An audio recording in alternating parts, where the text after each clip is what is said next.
back to Jet Press Podcast. My name is Justin Fried, and I'm joined, as always, by my good friend, Mike Luciano. Mike, how you doing today, buddy? The Jets are 2-5, and we're going to talk about how we could try and fix this team and maybe save their season today. How you feeling? I'm feeling, I don't know, kind of like a battered spouse a little bit in that I'm keep trying to find ways to fix this team that It's an I abusive don't think can be fixed. We will try our damnedest, and come next year, somebody actually physically has to attempt it just to have somebody nominally as a GM and a coach. But we're going to try our best to armchair quarterback this thing, possibly salvage something out of here. They basically have to go 7-3 or 8-2 the rest of the way to even have a shot at breaking this playoff drought, which I don't think will happen. But it will have to happen with a must-win game against the New England Patriots coming up this weekend. If they lose that one, you thought we were mad and bleak and existential after Steelers? Imagine that. That's going to be a whole nother level. But thank you guys for tuning in. Wherever you can find us. You can find us on Apple, Google, all those podcast platforms. We're there. That purple icon, that's Apple Podcasts. Go check that out. Spotify too. We're there. And we're on YouTube. So if you want to support the show and you're watching on YouTube, hit that like button, hit that subscribe button. Not to sound corny, but like it's for business. It helps us get up the charts. Thank you guys for tuning into that last stream. We nearly doubled our most popular stream before that. We more than doubled it talking about the Steelers. So I guess you guys like us seeing us suffer. So gladly we will bear this cross.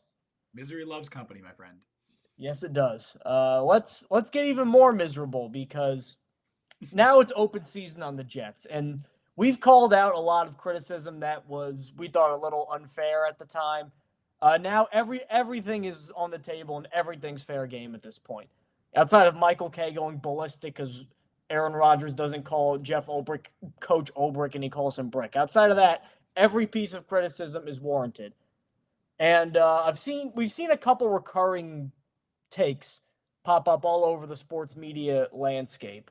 I think Rex Ryan, of all people, the last good coach the Jets hired, he, I think, was the progenitor of most of these takes, where he unloaded on Aaron Rodgers, basically saying that he doesn't have pride in being a Jet. Be proud to be a Jet. Be proud to be a member of this team. Be proud to lead this team. And he doesn't think Rodgers is doing that right now. Going off of that, guys like Colin Cowherd and some of his buddies all over on that podcast network have had similar takes of this doesn't feel like a team, in that the Jets right now feel like Aaron Rodgers is on a roster doing his thing. Devontae Adams is doing his thing. Sauce Gardner is doing his thing. The Williams brothers are doing their things. But there's nothing's clicking.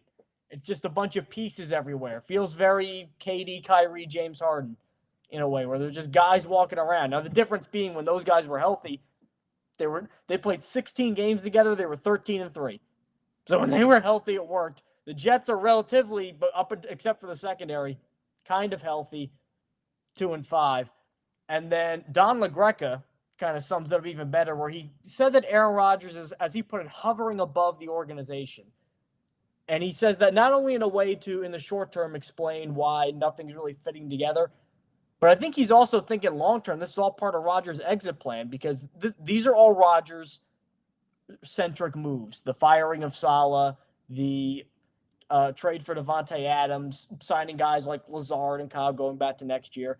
And I think that LaGreca's right in saying he's put himself in a position where at the end of the year he could just float away and go, didn't have my heart in it, wasn't the right fit, a lot of chaos around it. It feels like he's setting himself up for a quick exit.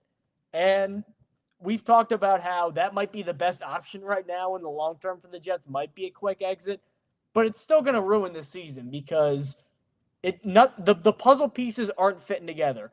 Rodgers was supposed to make them fit together. Instead, he's just kind of looking over all these disassembled pieces and going, man, if we really put this together, we could be really good. I wish somebody would do it, but I'm not going to do it. That's kind of what it feels like right now is going on with the Jets. Yeah, the quote that I've liked, and I heard it from Damian Woody, others have said it too, is that this Jets team feels like a roster of players and not a team. They're just not fitting together well. And whenever you have a situation like that, it ultimately, you could put it on the players. I know Damian Woody called out a lot of leaders on the team to step up and kind of take on that leadership role more and try and bring people together, whether that's guys like CJ Mosley, Quinton Williams on the defense, or if it's guys like Aaron Rodgers or now Devontae Adams on offense. I get that. I understand that perspective, but ultimately it comes down to coaching. And if we're going to be real, the issues with this Jets team extend far beyond Aaron Rodgers. They extend far beyond a roster that should be able to compete. Maybe it's a little overvalued by Jets fans, but it's still a really good roster on paper. Unfortunately, the games aren't played on paper. I know analytics, I think it was ESPN Analytics, still had the Jets at like a 47% chance to make the playoffs.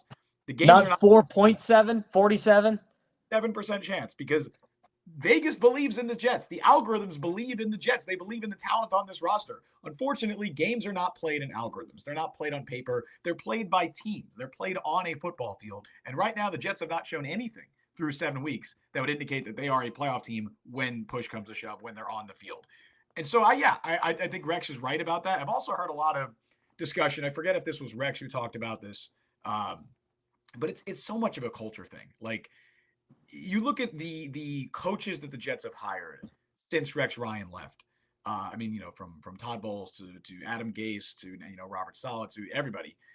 There's almost like there's a stink around the organization, and it takes a person to come in to change that perception. For the Jets, that was Bill Parcells. Bill Parcells came in and changed the entire perception, flipped the culture on its head after Rich Kotite. He came in and instilled.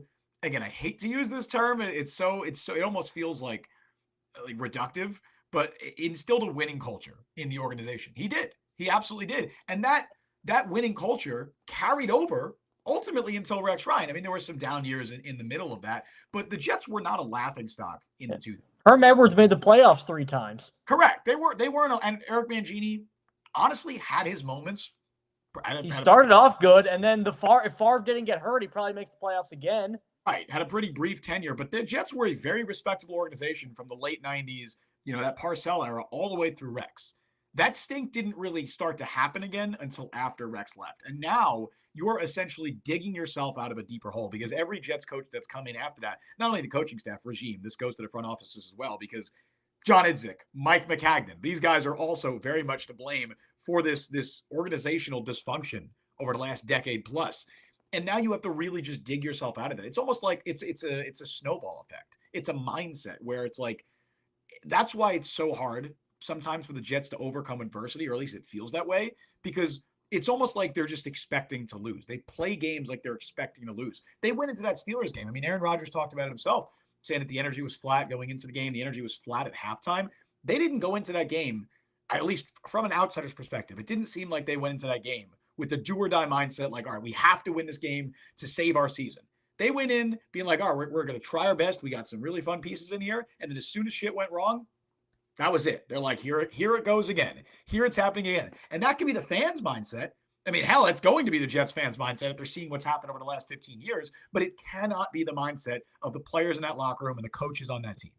It can't be. And unfortunately, when you've just had 14 years it's going on now without a playoff appearance, it's really hard to get your organization out of that mindset. You need somebody to come in and change that culture. Robert Saleh was supposed to be that guy. He hasn't been. And as we're looking ahead to 2025 and we're looking at replacements, that's the one thing that I'm looking at. Maybe it sounds reductive. Football is an X's and O's game at the end of the day, but it's also a culture thing. And I think with the Jets, they need someone to change that culture. I don't know if that's a Mike Vrabel. I don't know if it's a guy like a Ben Johnson coming in. Whatever it is, that's what they need.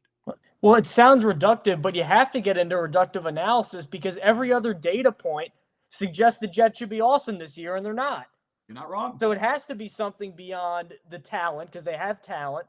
It has to be something beyond the quarterback because for all of his faults, Aaron Rodgers is still – if I said he's the 14th best quarterback in the league this year, like that's still better than half the league at quarterback. Yeah. It's not when they were 31st or 32nd last year, so you can't put it on that. So you have to get into something like that. But I'm glad you brought up Parcells because, yes, Parcells did change – the culture, even though it was supposed to be Belichick later, and we know what happened with that. But Parcells, after Rich Kotite, did a complete 180 in how they were perceived, how they operated. And I get that he was extremely abrasive, but you know why Parcells helped instill the winning culture? Because he won games. Yes. Like, people talk about instilling a culture. At the end of the day, like, outside of exceedingly few exceptions, winning games is, the cure-all for everything. That's just pure and simple, what would fix this team? They brought in Aaron Rodgers to be their new Parcells, I guess, because you know what he did? Aaron Rodgers maybe had some teammates who didn't like him, but you know why the Packers had a winning culture? Because Aaron Rodgers was awesome, and every year he'd win an MVP and they'd be competing for a championship. I know he only got to one, but they're still in the playoffs every year. I'd call that a winning culture. That's why they won, was because of Aaron Rodgers.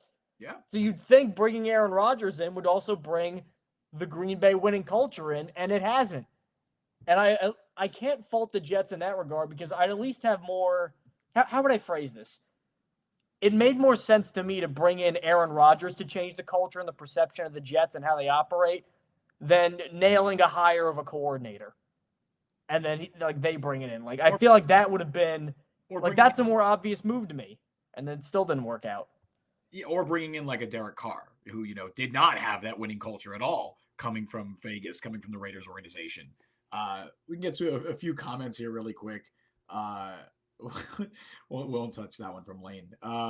Let's see. Rob said Jets have underachieved this season, but the season is not over.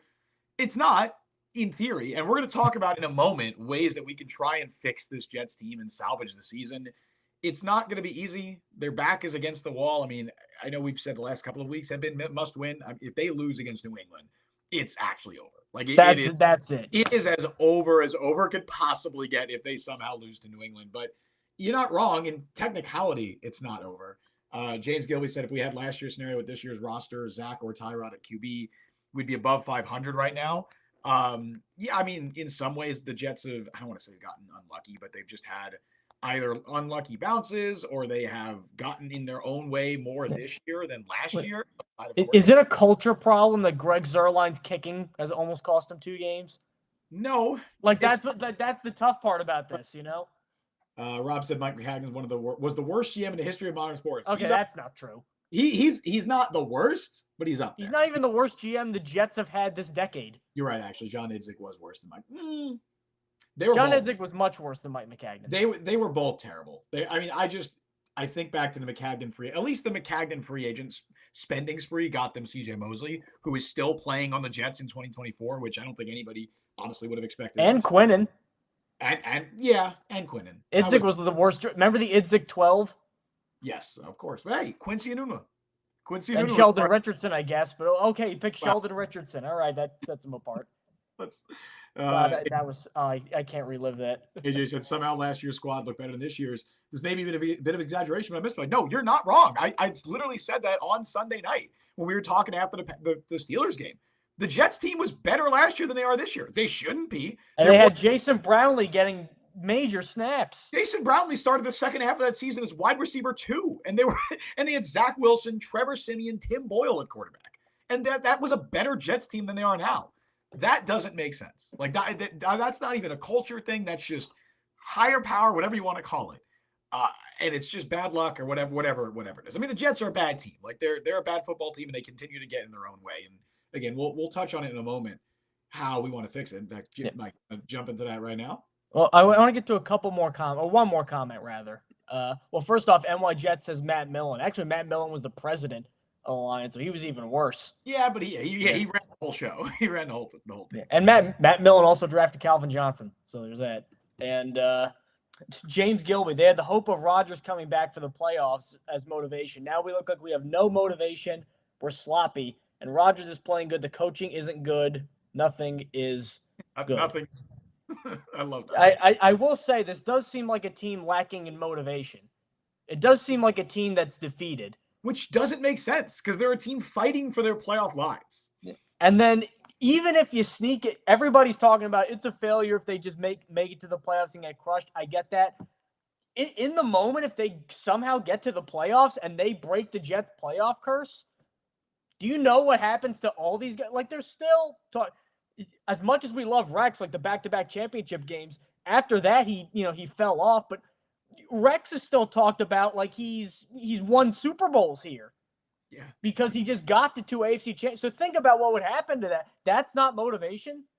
The bar is so unbelievably low for this to eat, like this entire Aaron Rodgers experiment to even be considered like partially successful. Like getting the monkey off your back of making the playoffs and finally breaking that streak after 13 years without a playoff appearance. I mean, especially now, if they were to do that now, because they'd have to go at bare minimum 7-3 the rest of the way to finish at least they need to go 7-3 to finish above 500. I don't know if that gets them into the playoffs, especially now that they don't have tiebreakers over the Steelers. That's going to be a big one. They don't have a tiebreaker over the Broncos, which seems like it could be a big one as well. So I'm not sure 9-8 gets them there, but at a bare minimum, they need to go 7-3. And if they do that and have a really strong finish to the season to make the playoffs, the narrative's going to be changed a lot. Unfortunately, again, as we're probably about to talk about in a moment, I know we're going to try and be optimistic, talking about ways we can fix the team.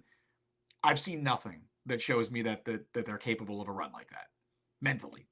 Like when you talk about how to fix this team right now, last year it was easy because for as good as the roster was, as amazing as that defense was, their holes were incredibly obvious and they were personnel related. Yes. They had horrible quarterback play. It wasn't Zach Wilson's fault now. Okay, so the guy backing up the guy worse than Bo Nix. Okay, he's fine. It drives me crazy. So they didn't have a quarterback. They didn't have an offensive line. And there was below average, excuse me, I got a little tongue-tied there. Below average to unwatchable offensive coaching and schematic creativity. And bad skill player. I mean, the Jason Brownlee, a wide receiver too. Like bad skill. So those are the four big issues. You know what they did? Got Aaron Rodgers back. Yep. On a shoestring budget, completely revamped the offensive line. And I think it's average this year. It's probably 14th, 15th in the league. I'll take that. It might be a little bit. I think it started better. I think the last few weeks it's taken a step back, especially overall, it's certainly leaps and bounds better than last year. They used 14 different offensive linemen last year. Anything they did would hopefully be. The tackles have been a bigger issue, although Morgan Moses had a really good game against the Steelers. Tyron Smith, another story. But that's still 2 for 2 in general. Sorry to flip you off UK-wise. That's the middle finger in UK. I apologize for that. The 2 fingers that turn to the other side is like UK middle finger. So, yeah, I apologize for that, Britain. So 2 for 2. I didn't know that. The offensive coaching, they kept Hackett, but they've replaced him with Todd Downing as the play caller. So I would say 3 for 3. And then you get Devontae Adams and Mike Williams. And you draft Braylon Allen, who looks pretty good. Lazard is good. And Lazard is good again. So that's 4 for 4, fixing your big issues from last year and your worse. That's what makes it confusing. Realistically, looking at the roster from last year to this year, the only position group that is undisputably worse is the defensive line. Only, and the special teams has been worse, but that they didn't change anything. They just got worse there. And part of it, too, is because you traded for Haason Reddick, and he didn't show up until it was too late. And Jermaine Johnson tore his Achilles. Those were supposed to be your 2 starting edge rushers. And they were both gone.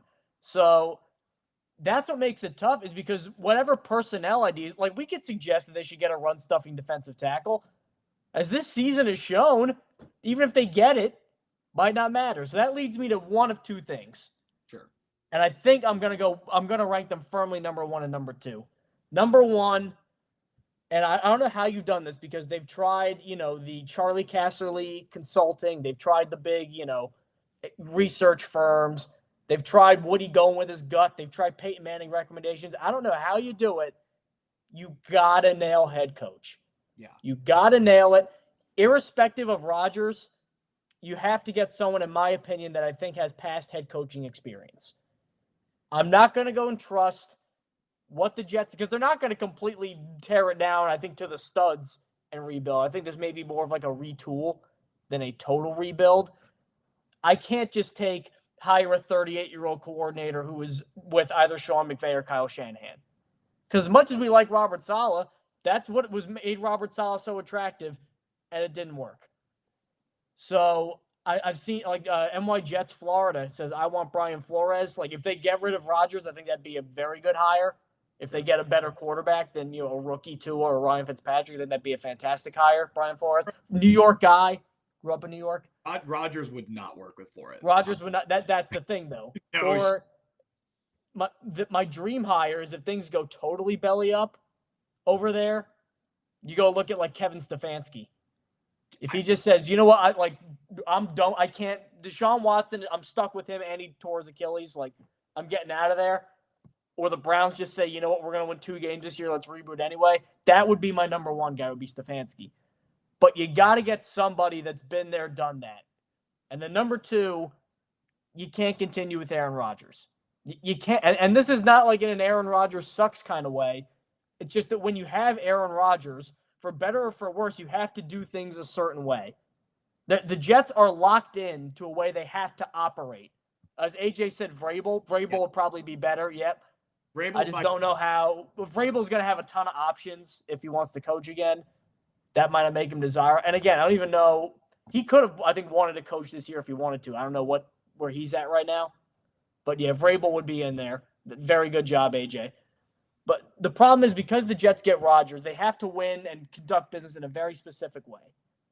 The Packers did it for years, and they won because Aaron Rodgers was good. The Jets are doing it, and they're not winning. So I think just to give themselves some flexibility in who they can hire, how they can conduct business, who they're going to bring on as a coordinator, what they want to run, I feel like that part of it you just wipe away. And then you reboot with a coach that has been there, done that. I don't know if you get, a veteran bridge quarterback or if you go draft another guy. I don't know if I'm there yet, but I feel like those are the two steps you need to do to fix this team. Even if they make the playoffs at Rodgers, against all odds, I still don't think it's in their best long-term interests to keep going as it is right now. Yeah, I mean, it's so hard for me to even talk about, like, for any of us to talk about what's going to happen in 2025, what's going to happen in the offseason without knowing how this season ends. Like, if they do go on a run, maybe they do run it back next year. Maybe they run it back with Aaron Rodgers. If they go on a good enough of a run, maybe they bring back Jeff Ulbrich. I don't know. I mean, right now I would not bet on that. I don't expect that. He looks so in over his skis. He looks right overwhelmed. Now. Not his fault, but man. He looks completely overwhelmed because he's being asked to be both the head coach and a defensive coordinator and the defensive play caller. And ultimately it did, again, as we said, when the firing of Saleh happened, not that it was inherently a bad move or not that it was inherently unjustified, but it wasn't going to fix it. And I think we kind of agreed on that at the time. But I'm almost looking still at this season. And I'm like, what can the Jets do to salvage this year? Is it possible to fix this Jets team in 2024? I mean, deep down, I think no. But I'm going to try and offer some solutions here. One, and I think ultimately it comes down to this. Aaron Rodgers needs to be better. And I've been a defender of Aaron Rodgers for a lot of this season. I think he's played fine. There's aspects of his game that we've seen throughout the year, and specifically it really popped up against Pittsburgh, which was one of the worst games he has played. I don't care what the box score says. That was not a good game for Aaron Rodgers. And it's his hesitancy to throw downfield. He looks uncomfortable in the pocket. He looks nervous. The Jets can't win games with that version of Aaron Rodgers. And that's what's so interesting to me about his game is that it's not like that all the time. When he's throwing those like quick, the fade routes or whatever, the one-on-one go routes where he almost like hot routes at the line of scrimmage, he's confident as hell. I mean, the ball placement of those is excellent. He's giving his receivers every chance to make those catches. But when he's being asked to drop back and throw over the middle of the field, he's gun shy. He looks like a rookie quarterback. And we said that on Sunday night as well when we were talking about the Steelers game. The Jets can't have Aaron Rodgers playing like that. They can't. It's not the only reason that they're losing games, but it's certainly not helping them at the moment. Obviously, the issues extend far beyond that. And you got to get to the root of that issue. Now, maybe part of it is Achilles related. He's still over a year removed, or a little over a year removed from the Achilles tear. And clearly, whatever mobility he had left, that really, really diminished it. And I'm not sure, I don't think at this stage he'll ever get back to his mobility that he had pre-Achilles injury. Not that he was Michael Vick by the end of his time in Green Bay, but he could still move more than he can now. So I'm Top 10 quarterback rusher of all time, Aaron Rodgers. He is. So I'm sure that plays a role in this as well. I'm sure it also doesn't help that he doesn't currently trust his offensive line, specifically his offensive tackles. And that brings me to another question that the Jets have to continue to ask themselves every single week that Tyron Smith is struggling. Why did we draft Olufasio? That's the question they need to keep asking themselves, because right now, I don't think Tyron Smith should be starting at left tackle. I mean, if they want to continue to roll it out another week, see how he does against the Patriots, be my guest. But right now, he is top 5 in pressures allowed. Only 2 offensive linemen in the league have allowed more sacks than he has. He's not had a good season. I don't think he's been as bad as those numbers would indicate, but he hasn't been good. And then also he's coming off his worst run blocking game as well. He's straight up just whiffing on blocks now. I don't even know. I don't know what it is. And he can't explain that because he was an All-Pro last year. Right. I mean, obviously, it's partially an age thing. You have he's 33, 34, whatever he is now, and he's had a lot of injuries that have piled up. He's healthy, but when you get to that age and you've had all those injuries, it'll eventually catch up to you. The Jets took a chance, a worthwhile chance, on Tyron Smith this offseason. This is the fall off year for him, and that sucks. But you drafted a guy. I guarantee you Rodgers is thinking about Bakhtiari. Maybe, but you also drafted Olafashinu 11th overall. Like, yeah. Brock Bowers, by the way, on pace to set a rookie catch record. Just thought I'd let you know. Right. And Fashanu looked bad at right tackle. He was the worst offensive lineman on those, in the starting unit when he started in place of Moses. But he's a left tackle. He would play him in his natural position. So I don't know. I'm not in practice. I haven't seen what the Jets have seen from Olafashinu. Maybe he's struggling there. Maybe they just don't think he's ready. And if that's the case, already not a great start for that pick. If you don't think that he's ready and can contribute at least at the same level as what Tyron Smith is doing right now, it's not a great sign for a guy you drafted 11th overall. But, man, you got to fix that situation. You got to figure that out because you need Aaron Rodgers to be confident. You need him to trust his offensive line. You need him to trust himself. And right now he clearly doesn't. And I think that's one of the biggest issues holding back the team. He needs to trust his offensive line, but would starting a rookie, would that make him more confident? If the rookie was better, yes. I don't know if the rookie's better. I don't know. But if he was better, then yes, in theory. It's just a tough situation just because. Well, first, I will say, though, the Patriots, that could be a nice get-right game for Tyron. It should be.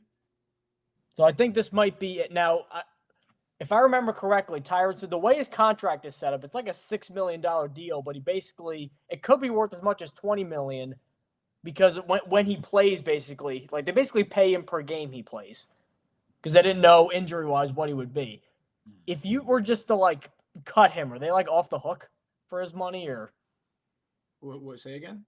Like, if they were just to get rid of Tyron Smith, because the way his contract basically is like he almost basically just gets a huge game check. Because it was like $6.5 million base salary, and then it keeps increasing based on how many games he plays in. Well, I don't. What are the guarantees on that? I don't think he had a lot of guarantee. I think because he was so injured, that's how they did it. It was fully guaranteed. It was fully guaranteed? Guaranteed, yep.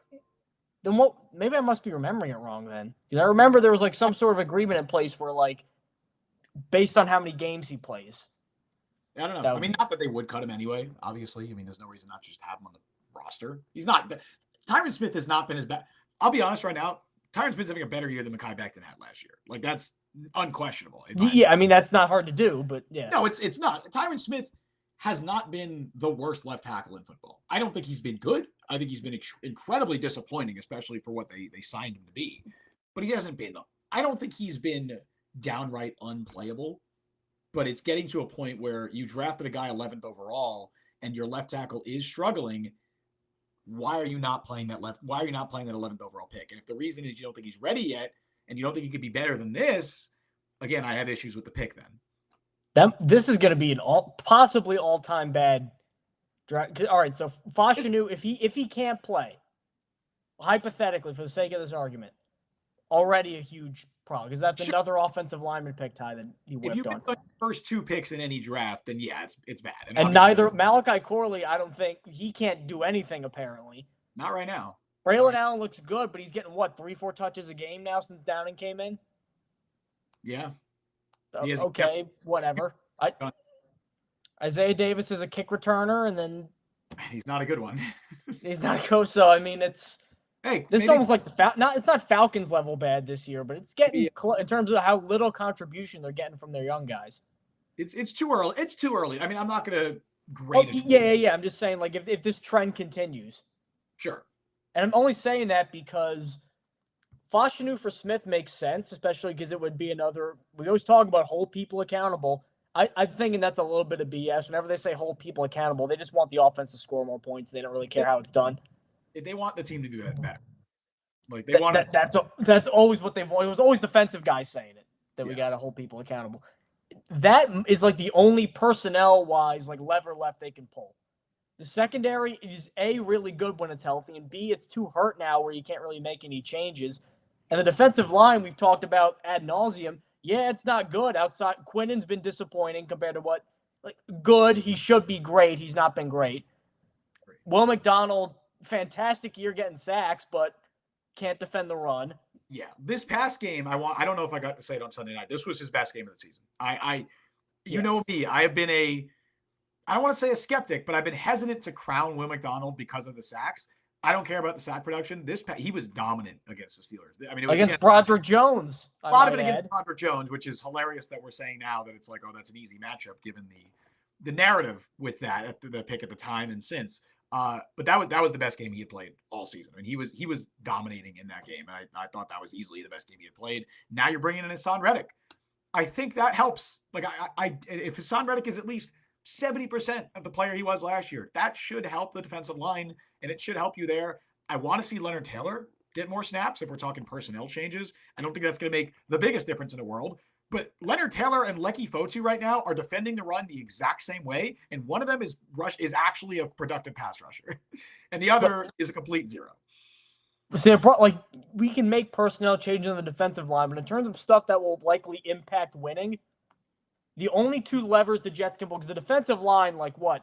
Play Michael Clemens less, Leonard Taylor more. Play Lecky Fotu less, Leonard Taylor more. Sure. That's not going to give the Jets an extra win. The only two things I could see impacting the outcome of a game that they still have left to do, which is why I focus more on the long-term issues, is benching Tyron for Fasha, which I don't think they'll do, and I think they'll give him maybe a couple more games before they pull that lever, and cutting Greg Zuerlein, which for some reason they don't want to do. So I don't know.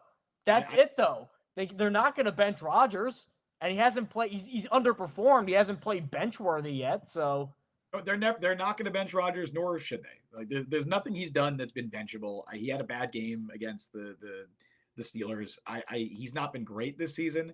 He also hasn't been awful. And I think quarterback play as a whole around the league is kind of just down. Like right now, Mike, if I said who is having a better season, Aaron Rodgers or Patrick Mahomes, what would you say? I actually think it's a genuine discussion. The answer might be Rodgers. Like I'll say Rodgers. Yeah, and obviously context matters. Patrick Mahomes is throwing to Sky Moore and Justin Watson and has his starting running back hurt. Context does matter here, obviously, but just throwing that out there, that obviously no one is going to mention benching Patrick Mahomes. Again, understand it's a different context, different situation, but kind of the point I'm making. Well, that's what I'm going to earlier. Like when I was talking about rigidity, like, and there's only one way they can win. Like they have to go with this. Yeah, they have to go with Rodgers and like as good as these guys are. Like this is the only way. They're Deontay Wilder right now. They got one strong knockout punch. I like. And if you don't get knocked out by him, they go, oh crap. It's like younger Tyson, like after Michael Spinks, before Buster Douglas. Well, we're going real boxing. It's insane. It's Mike Tyson. Insane knockout power, but Buster Douglas was able to like withstand it and move around a little bit and mess with his rhythm. Then later he got out of prison and was a more complete boxer after that. But they got a really good right hook, the Jets, and it's Aaron Rodgers. And the Patriots knocked out first round knockout. Yeah, They had no answer for that. Even if they had an offensive line, they weren't stopping the Jets that game. Everybody else, Denver handled them. Minnesota defensively handled them. Pittsburgh handled them. Buffalo, he played well, and then just the finger of God gave him a loss because Greg Zuerlein sucks. This is all they got to do. Like another boxing. We're going a lot of boxing references. Like there's a trainer called Emmanuel Stewart. He's a very great defensive trainer. He's very good with helping guys evade. Good defensive boxer. A lot of champions have hired him. Is this Robert Saleh? Is this the Robert Saleh box? Well, here's the thing: is a lot of champions who are very aggressive have hired Emmanuel Stewart, and sometimes they end up losing because, like, it's like you're declawing a cat, like you're taking the aggression out of it. Like, yeah, the Jets could maybe run the ball more with Breece Hall, but that wouldn't make sense because you have Aaron Rodgers and Devontae Adams. Like, you should lean on that. That should be your primary way of attack. And the Jets, to their credit lately, have tried to lean on their primary form of attack offensively and use their best players, Garrett Wilson. But, man, if it doesn't land, they're screwed. Now, for 20 years, it worked with Aaron Rodgers. For 20 years, now it's not working. And it sucks. Yeah. That's what's tough. I want to get to a couple comments before we go talk about the Patriots right here. Sure. NY Jets, Florida. I would sit 8 and 77 this week. You're not sitting 8. No, obviously. We're not going to sit Aaron Rodgers. James Gilby, there's no way Olu isn't looking good against our D-line in practice. If he's not, that's concerning. If Todd McKinley is beating him in practice. I don't know, man. Maybe that's what the Jets are seeing every week. They're like, dang, Todd McKinley is toasting our rookie 11th overall pick. Todd McKinley must be good. And then they throw him out there and does he have a pressure this year? I don't know. I haven't even heard. We've watched these games. I haven't heard. I don't think his name on a broadcast yet. Yeah, he's been a non-factor. And he's playing like a not insignificant amount of like. No, he's playing a good amount. He has been as like below average as you could possibly get. He's not unplayable against the run. He just is there. He's just a body. He is the definition of a body that is just out there. Guess how? Do you know what his stats are this year? I got him up right now. You have his pressure numbers or just like tackles? Just like 9 tackles, a half a sack, 2 quarterback hits. I'm actually surprised he has 9 tackles. That surprises me. Yeah, but I want to see how many pressures he has.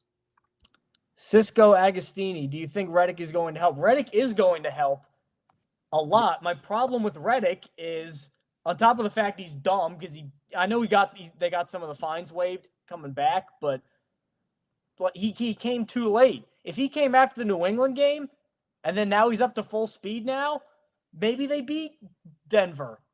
Maybe they beat Buffalo. Those were close games. Who knows? Now you're 2-5. Now you want to come back. And the worst part of it is, if they do this like reboot, retool next year, obviously Rodgers would be gone. That likely means Adams would be gone, because Adams wouldn't want to play with a rookie quarterback again. That's why he left the Raiders. Or a bad quarterback. That's why he left the Raiders. And that probably would mean Reddick is gone, right? Yes. I mean, the only reason I think he's showing up right now is because he looks like a fool and lost a lot of money. He wants to get some money. But the Jets are not a good team right now.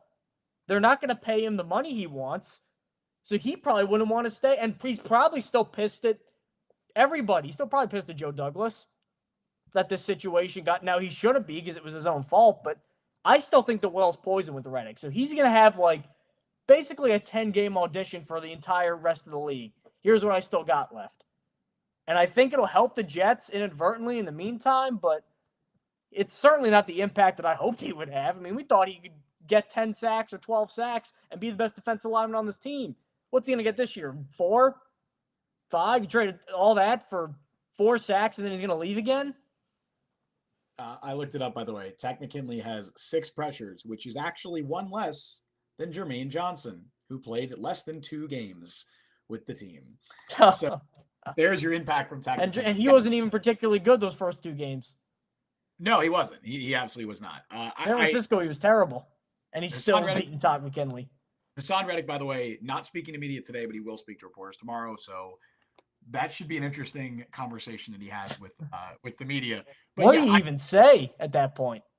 Especially because all the rumors have come out now that he kind of went over his agent's head and kind of overruled a deal that was going to be done. So it was his fault. It's like, what do you say? I've heard him speak to the media before. He's usually pretty level-headed. I think it'll just be a lot of very, broad, generic answers. I don't think we're getting anything too revealing. But this is not a level-headed move, though. That's why there might be something. Decision-making has been very different than his verbiage. But yeah, as far as what Cisco said, do I think he's going to help? Yeah, absolutely. I don't know, first of all, what motivation he'll be playing with at this stage, because the team is obviously very bad.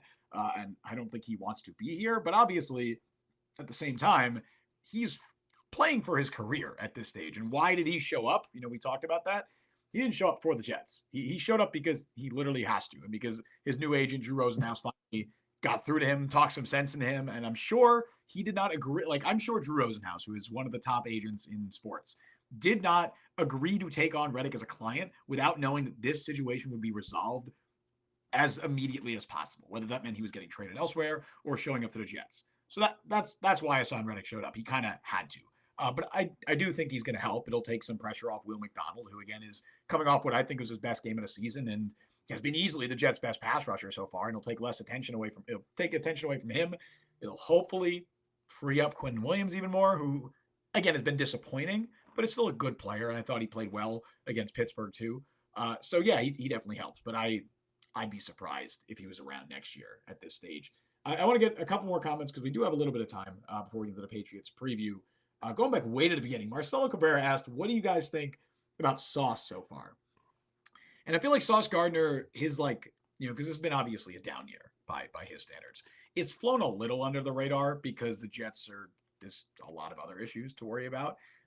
So I kind of want to talk about this, like, are we concerned about Sauce Gardner, so on and so forth.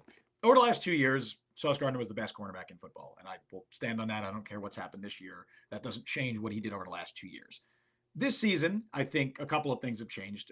One, he happened to have the worst game of his career against the Titans. He's never had a game that bad, and I don't know if I could say he never will again, but he definitely had never had a game that bad before. I also think he's been victimized more by some really questionable calls. He's always been a very physical corner, and I don't know if the narrative has finally caught up to him, and now people like refs are paying more attention and calling those ones that might have been 50-50 in the past that he got the benefit of the doubt. Now he's not getting the benefit of the doubt of those calls. I think that's part of it as well. And then the third thing is also he will always have a limitation as a player, as someone who does not create turnovers. And that sucks unless he can fix that. He's just never going to be a guy that gets 3, 4, or 5 interceptions in the season. He just does not have that in him. He doesn't have the hands for it, whatever it is. He doesn't have the ball skills for it. But obviously, Sauce Gardner is still a phenomenal cornerback. He's benefiting playing opposite DJ Revis. Revis didn't either, but Revis had the 1 year with 6, and then the next year he didn't have any. Well, a lot of that. He had 1, 2, 2, 1. I think Revis was very up and down with interception numbers. He was. So. I think a lot of it was also and this excuse a little bit worked for Sauce in the past. I don't think it's worked for him this year. A lot of it is just not getting targeted as much. Sauce has had many interception opportunities. He's dropped a lot of them. I don't recall Revis dropping nearly as many interception opportunities as Sauce. No, you're right. Revis would hold him, yeah. Revis would hold on to them if he had the opportunity. Sauce has had those opportunities, and they're opportunities that could change a game, and he hasn't taken them. Still an amazing player. It's also important to note, and this is something that I was trying to stress over the last 2 years, the cornerback position is so incredibly volatile. It is so rare to have a player like Sauce Gardner or any cornerback be the best player, the best corner in the NFL consecutive years. It's always changing. And being historically good for a rookie. Yeah. So. Jalen Johnson had an unbelievable season last year. I mean, it wasn't even talked about nearly as much as it should have been. He was every bit as good, if not better, than Sauce Gardner. It was one of the best cornerback seasons we've seen in a long time. What's he done this year? He's been good. Not as great. What did he do the year before that? He was good. Not elite. Not the best corner in the NFL good. That's what happens. Pat Surtain gave up, 4 touchdowns last year? Right. Surtain gave up 800 receiving yards or 700 receiving yards last year. He had a bad year by he was definitely a bad year by his standards, but it wasn't even a top 15 cornerback season by any means. Now, that doesn't mean that he's not one of the best corners in the NFL. It just speaks to how volatile the position is. Linebacker is kind of the same way. Unless you are Fred Warner and you are an absolute freak, it's rare to see guys, especially now, stack those seasons on top of each other. Quincy Williams is kind of doing that right now, which is very encouraging. I don't want to say worried, but I wouldn't have been shocked if he took a step back this year. He's still been great. But I think that's also important to consider when it comes to Sauce. Yeah, far be it from me to declare Sauce one of the team's problems. No, and then one more comment I wanted to get to before we do Patriots preview, if you're cool with that. I think I know the one you're talking about. From sports? Is that what you're talking? Is that? Oh, no, I was talking about Lane Brandon. I think Sauce is in his own head right now. Oh, okay. I don't think he's in his own head a little bit, but he's still really good. And I get that you got to be critical of some guy, but far be it from me to look at this defense, which is just hurt everywhere. By the way, he was playing hurt last game, and go Sauce Gardner. He needs to step it up. No, I mean they just played an entire game where he was playing opposite. Every starting defensive back on the roster was injured except for Sauce. And then he got hurt and was playing hurt. So right, and he still wasn't really getting targeted. And we talked about this on Sunday night. There's no reason he shouldn't have been shadowing George Pickens in that game. Absolutely no reason. We know DJ Reed and no Michael Carter and the safeties hurt. No Chuck Clark. No. Now no Tony Adams. James Gilby said Will McDonald behind only Dexter Lawrence and sacks is still leaving me in awe. I think that's a great example of why sacks aren't the be all end all, because Dexter Lawrence right now is a top 10 player in the NFL. I feel he might be the best defensive lineman in the NFL, counting edge rushers. Say that, but also Chris Jones is unbelievable still. Chris Jones has almost become the Aaron Donald, and now Dexter Lawrence has become the Chris Jones. Chris Jones having an unbelievable season as well. But yeah, one last comment I want to get to here. This is from earlier in the show. Sports said, "Do you think Garrett could be traded in the offseason?" Now, there was the report that came out after that said that teams were calling the Jets about Garrett Wilson's availability after the Devontae Adams trade, and that the Jets, obviously, as you might imagine, said no and turned him down.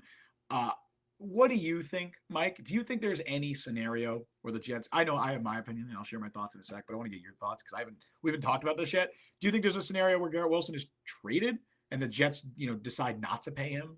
Because the wide receiver market is obviously exploding and is honestly, it's out of control compared to other position groups. I think it's reached a point where I'm like, this is kind of crazy paying Brandon Ayuk what he got. Meanwhile, Pat Surtain gets significantly less. That's crazy to me.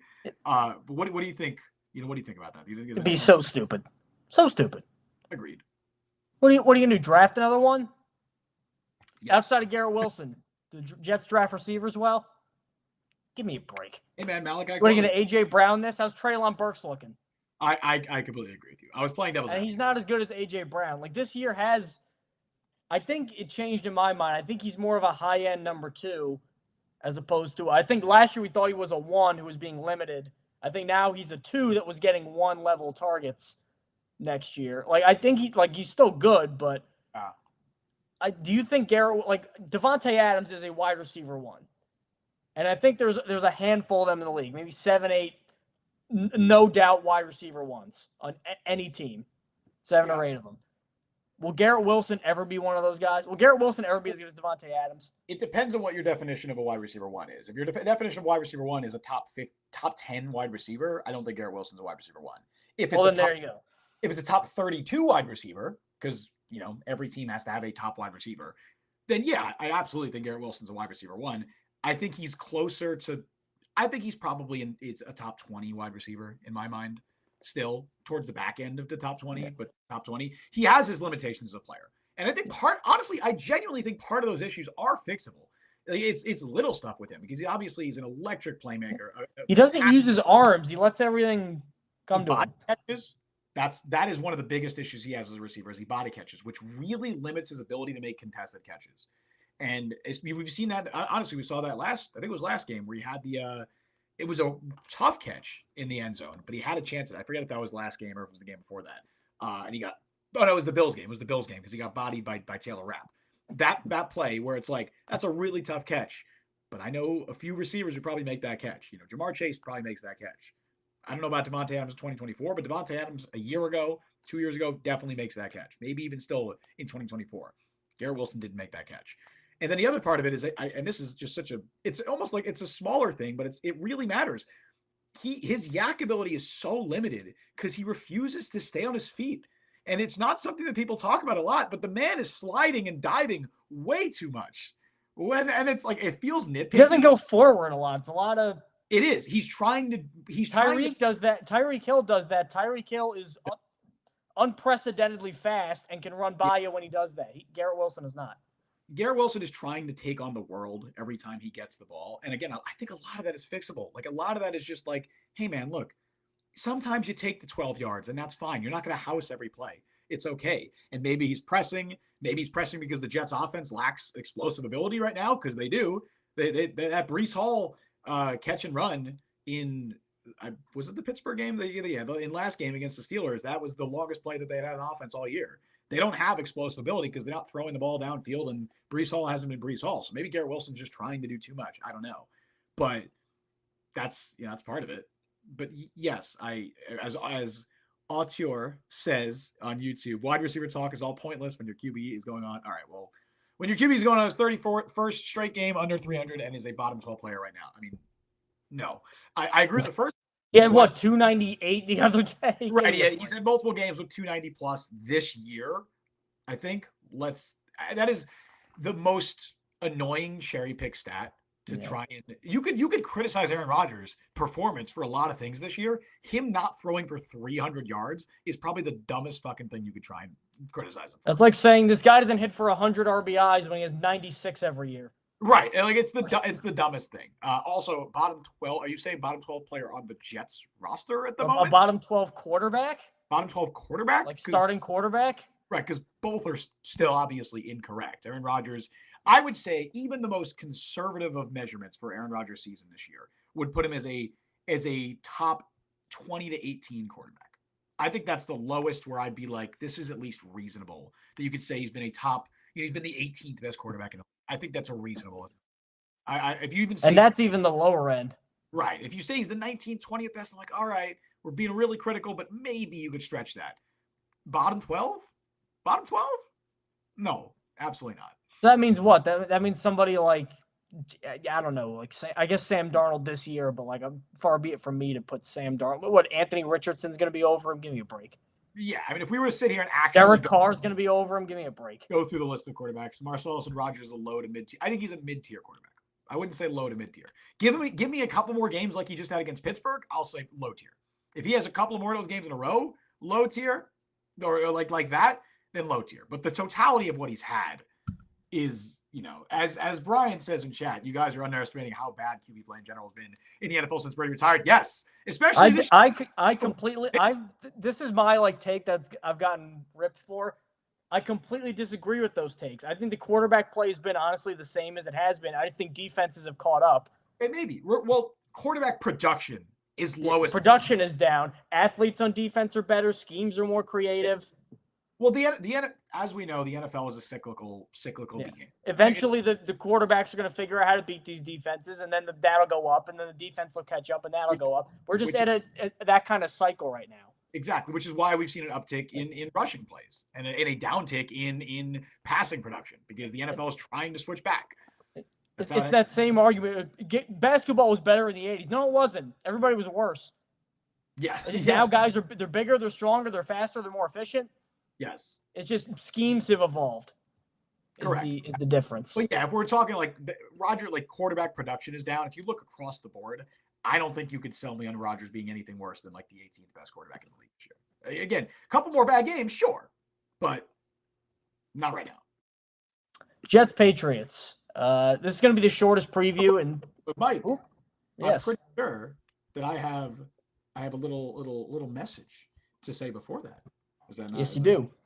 I do, because we're continuing our partnership with Underdog Fantasy this football season. Over 1 million fans across 33 states got in the game last year by making picks on Underdog. You can win up to 1,000 times your money just by choosing higher or lower on your favorite player stats, i.e. touchdowns, passing yards, and more. Last week, I think I got 2 of my 3 picks, which I don't know if you know on Underdog. I'll explain to you if you don't. You can do a flex pick. So if you pick 3 things, essentially a parlay situation, you can get if you pick a flex for it, essentially, if 2 of them hit, then you win that week. So that's what I did last week. My picks this week. I hate doing this for the Jets, but I feel like I have to, because this is the Jets podcast. So I feel like I have to make picks for the Jets.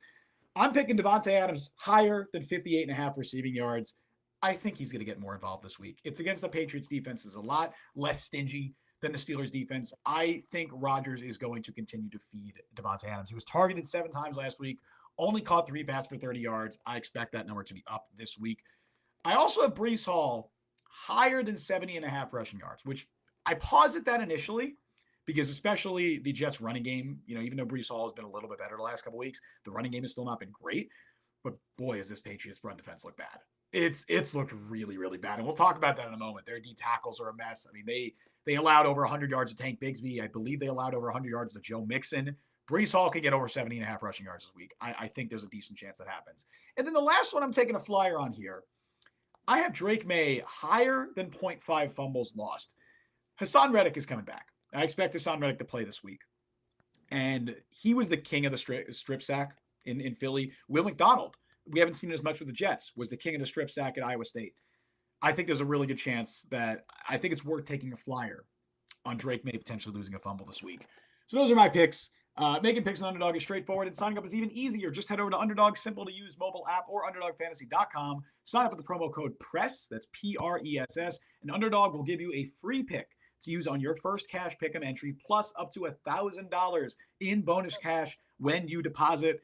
That's a great deal. That's Underdog Fantasy. Promo code PRESS to claim your new customer special of a free pick and your deposit offer. Must be 18 and older, 21 and older in Massachusetts and Arizona, 19 and older in Alabama and Nebraska, and present in a state where Underdog Fantasy operates. Terms apply. Void in Colorado. Concerned with your play? Call 1-800-GAMBLER or visit www.ncpgambling.org. In Arizona, you can call 1-800-NEXT-STEP or text NEXT STEP to 533-42. In New York, you can call the 24/7 Hope line at 1-877-8-HOPE-NY or text HOPE-NY, which is 467-369. All right, Mike, let's talk about Jets Patriots. Let's talk about Jets why Patriots. do well. The self-described soft New England Patriots. Yes, yes. This is going to be, I think, the shortest preview that we've done because here are the negatives. Atrocious team. Terrible team. Maybe the worst team in the league. Them and Carolina, I think, are the two worst teams in the league right now. That's fair. And as the Jets have shown, they can roll over them. The things that have transpired in the 27 days since the Jets beat the Patriots, and Aaron Rodgers said the biggest obstacle this year is how the Jets are going to handle success. The things that have happened in the last 27 days since that tweet would baffle anybody. You know what else? You know what Justin Fried said? He said same old Jets was dead. Yes, you did. So it's your goddamn fault. That's also what was. It's totally your fault. Only you. So it's just tough because they're terrible. But Drake May looked amazing. Now, quality of the opponent. I know the Jaguars are not a good defense, but he looked really good against them. Houston and that pass rush with that O-line, he looked great. 3 touchdowns. Yeah. It would be very Jets to blow however many quarterback rebuild, including an Aaron Rodgers one. The Patriots screw up exactly one in the period since Tom Brady, and then they land on May. All these young quarterbacks are looking pretty good, by the way. Except for Bo Nix, he still looks bad. But the other, the top 3, Williams, Daniels, and May. May gives you a better arm than Brissett. Honestly, more mobility than Brissett. Mm-hmm. I know Brissett was rude to the pocket. And honestly, he has some, to use a New England reference, he has moxie. If you've ever had that drink, he has moxie. And he has gumption. And he has a playmaking ability that he had at North Carolina. And why I'm concerned about May is what I liked about him at North Carolina was he was able to thrive in chaos. That was not a well-coached team. The offensive line was very poor. They had lost a ton of talent the year prior, and they didn't really replace it very well. And he was still extremely productive. Wasn't as good as he was the year before, but worse surroundings. This is still chaos, and he still looks pretty good. If anything, I'm more critical of Gerard Mayo than we were earlier on because I'm like, what were you seeing from Brissett where you had to hold this guy back for 5 weeks? Because he looks much better. It's at New England. Why can't they win this game? The Jets never win at New England except a meaningless Week 18 game in the driving snow against Bailey Zappi. Outside of that, when do they win in New England? Never. So why can't Drake May beat the Jets, especially with the secondary injuries? He can. I will say it does sound like I'm pretty sure DJ Reed is going to play this week. What was the update with Michael Carter? I think he might also be back this week. So it does sound like the Jets are getting some reinforcements there. And yeah, both Reed and Carter, or Reed practiced fully. Carter was limited. I expect obviously Reed to play. Carter sounds like he's trending to play as well. The safeties are going to be a mess because they might be down their top 3 safeties at this point because Clark's on IR. Tony Adams missed practice with a hamstring injury, and Ashton Davis is in concussion protocol. So we might have Jalen Mills and Isaiah Oliver starting at safety, but at least the corners are back. And I also will say that despite Drake May looking good, because he absolutely has, and I felt confident coming out of the draft that Drake May was going to be good, and now I feel even more confident. He's trending in the right direction. It seems like he's going to be a very good NFL quarterback. I also would like to point out that the Patriots have still struggled offensively despite that. They've scored 21 points against the Texans. They scored 16 against the Jaguars. And a lot of that has been because in both of those games, I believe Drake May has been their leading rusher. I don't think they've had a running back rush for over 20 yards in a game in 3 weeks. Sheesh. Unbelievable. I'm pretty sure that's true. Against the Jags, their leading rusher was Drake May, who rushed for 18 yards on 3 carries. Ramondre Stevenson also had 18 yards on 7 carries. And then against the Texans, Antonio Gibson was their running back leading rusher who rushed 13 times for 19 yards. Drake May had 38 yards on 5 carries. So their running game is completely non-existent. And I know that the Jets' run defense has been bad, I'm not concerned about the Patriots running the ball, and it's just been abysmal, like completely unwatchably bad. So that doesn't concern me. I also am not concerned about these Patriots weapons at all. Hunter Henry doesn't scare me. I'm sorry. Uh, Pop Douglas, I like Pop Douglas. He doesn't scare me. Jalen Polk, uh, he doesn't scare me. I'm not scared of this Patriots offense, even though Drake May has looked good. I still think the Jets defense should play well. But you're not wrong, Mike, in saying that this would be a very Jets-like loss to lose in Foxborough, lose at Gillette Stadium, and essentially end their season while the Patriots, get to show off their shiny new toy, their young quarterback, and he plays well. But I do think the Jets will win this game if we're going to jump into predictions. I do think they'll win this game. I don't think the Jets are going to completely bottom out. I don't think they're losing 10, or I don't think they're losing 12, 13 games this year. They're going to win 6 or 7 games at a bare minimum. They'll win some more games. I don't think they're making the playoffs, but I think they'll win a few more games. They're too talented in a lot of cases to lose every single game that they're playing, and this is one of those games where they're just so much better than their opponent. I'm not sure if them getting outcoached will matter. So I would say that the Jets have a very good chance to win. Will it be a get-right game per se? I don't think so, because I don't think it'll carry over necessarily into the future. But I do think the Jets win this game. Because at least I will give the Jets credit, because we thought Denver would be terrible. Turns out they're pretty good. They have a pretty good defense. They have played exactly 2 teams that they were, I would say, supposed to beat, like handily, Tennessee, New England, and they beat them both. Tennessee, it took a lot more. What's the word? A lot more struggle than I thought it would, but they did it. And then New England, they beat the brakes off them. Go look at that. I almost don't want to. Sometimes I'll go back and look at old streams just to be like, kind of, what were we thinking back then? I can't even watch that anymore because there's so much, the glints of optimism in our eyes after that game. We thought it was on. And then nothing. Should have known better. Nothing happened. I blame us for that. That's our fault, man. We should have known with this team. The thing, though, I will say, if we're doing predictions, because like you said, the Patriots have no weapon. The worst group of weapons I've seen on a team in maybe 3 years. It's real bad. I mean, it is bad. Carolina. And both their young receivers, Jalen Polk and Javon Baker, both of them look bad. Baker can't even play.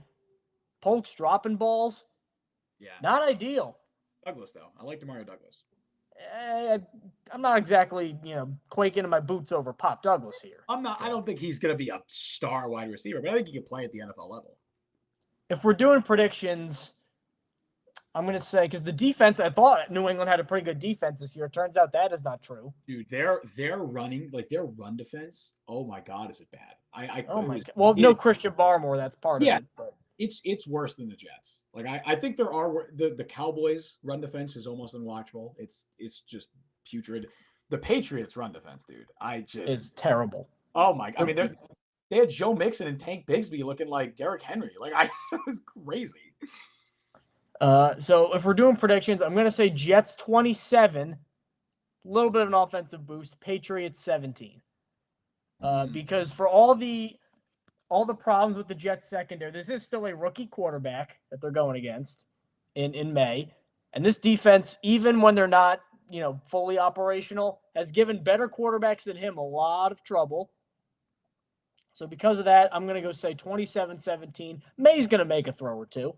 He's really good. He's going to make a throw or two. I don't see, even this limited Aaron Rodgers, he only lost to Bo Nix because Denver's defense was awesome. And Greg Zuerlein. And he lost to Minnesota because that defense was awesome. I can't see Drake May out-dueling Aaron Rodgers, even in this state, in his 3rd career start. So because of that, I'm going to go say 27-17. May makes a throw or two, but Rodgers not gets back on track, but looks more like the Aaron Rodgers we thought we were getting when we did this whole thing, which we are now regretting so much. I think if we had a button to just undo everything, we're slamming that right now. I still think they get a win. Now, Houston may end the season next week anyway because it's a short week and they play the Texans on Halloween, I believe. Yeah, scary game. That reminds me of when I went to go see. This was the second Rex year, so they went 11-5. One of their 5 losses was a Halloween game against Aaron Rodgers and the Packers, so like MVP year, and they lost 9-0. I remember that game. I remember that. I was at that game. I was also at the Greg McElroy against the Cardinals game. Yeah, so I think with Ryan Lindley was there. Ryan Lindley, and I was also at Jets 9, Rams 0 with Bryce Petty. I've been to all these games. My 2 claims to fame of bad Jets games was, well, I mean, one of them was relatively recently, was that Thursday night game against the Jaguars where Chris Streveler came in and threw what I believe to be the worst completed pass in NFL history to CJ Uzomah. It's close. It might be the worst completed pass of all time. When I tell you, because I was sitting way up there, dude. I got the tickets for free. And it was, first of all, it was 35 degrees, raining, windy, awful conditions. Zach Wilson, the quarterback. Chris Streveler comes in. Crowd loses their minds. They're so excited. They're so happy. CJ Uzomah. I don't know if I've seen a player more open in the NFL than CJ Uzomah was on that play. I mean, there was not a guy within 15, 20 yards of him streaking over the middle of the field. The crowd saw him open before Chris Streveler saw him open. The crowd was like, oh my God. Like, you could hear the crowd get excited because there's a guy wide open. And then Streveler was like, oh, wait, you're right. Thanks for the heads up, guys. Throws it to him. And not even close. Underthrows it so unbelievably badly that the crowd was like excited. And then as soon as they saw him throw it, like the crowd gets louder. And then it just, as it like is completed, that just sucks all the air out of the crowd. Even though it was completed, even though he completed the pass, there's like, oh, all right. I mean, yeah, good. I guess this is better than Zach Wilson, but Jesus Christ, man, I could have made that throw. That was ridiculous. Better than he did. It was at one of Bryce Petty's starts. It was I think 34-13 game against the Dolphins in 2016 in December. And I was at that game. That was the game, if you remember the play where Bryce Petty got absolutely smoked between Ndamukong Suh and Cam Wake. Oh, yeah. That was that. He died. Yeah, where it was like the center snapped the ball, the tackles weren't ready, and Bryce Petty got sandwiched, like flat iron pressed between 2 of the most fearsome dudes in that defense. That was all. I've told you the Tanner Purdom story. I'm not gonna tell it now, but that was the game where I like met Tanner Purdom, and that was kind of crazy. Shout out former Jets long snapper Tanner Purdom. But yeah, I'll make my prediction now. Story time over. I'll say. I will say Jets win, which, by the way, I predicted a win last week. Whoops. I'll say Jets win 24-20. Yeah, 24-20, I'll say.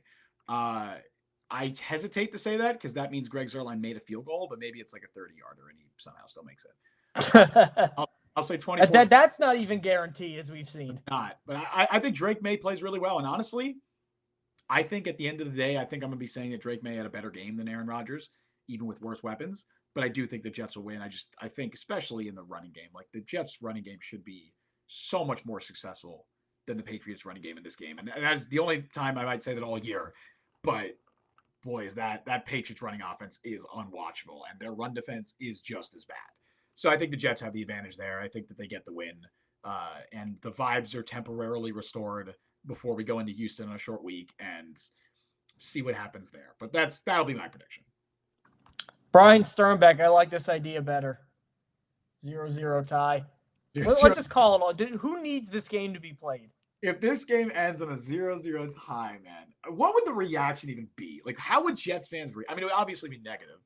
Obviously, it'd be extremely negative. It'd be funny. I'd be laughing. We were laughing. Remember that Giants Tommy DeVito? We were laughing then. Of course. But that was different because you didn't have hope for that season. Or at least it was like, oh, well, we know why the offense is bad. House money the whole time. If this offense scores 0 points against the Patriots in 5 quarters... like I mean, it would be funny because it's just unbelievably ridiculous, but Jesus Christ, man. Like, holy shit. Don't put anything past these New York Jets. So thank you guys for tuning in.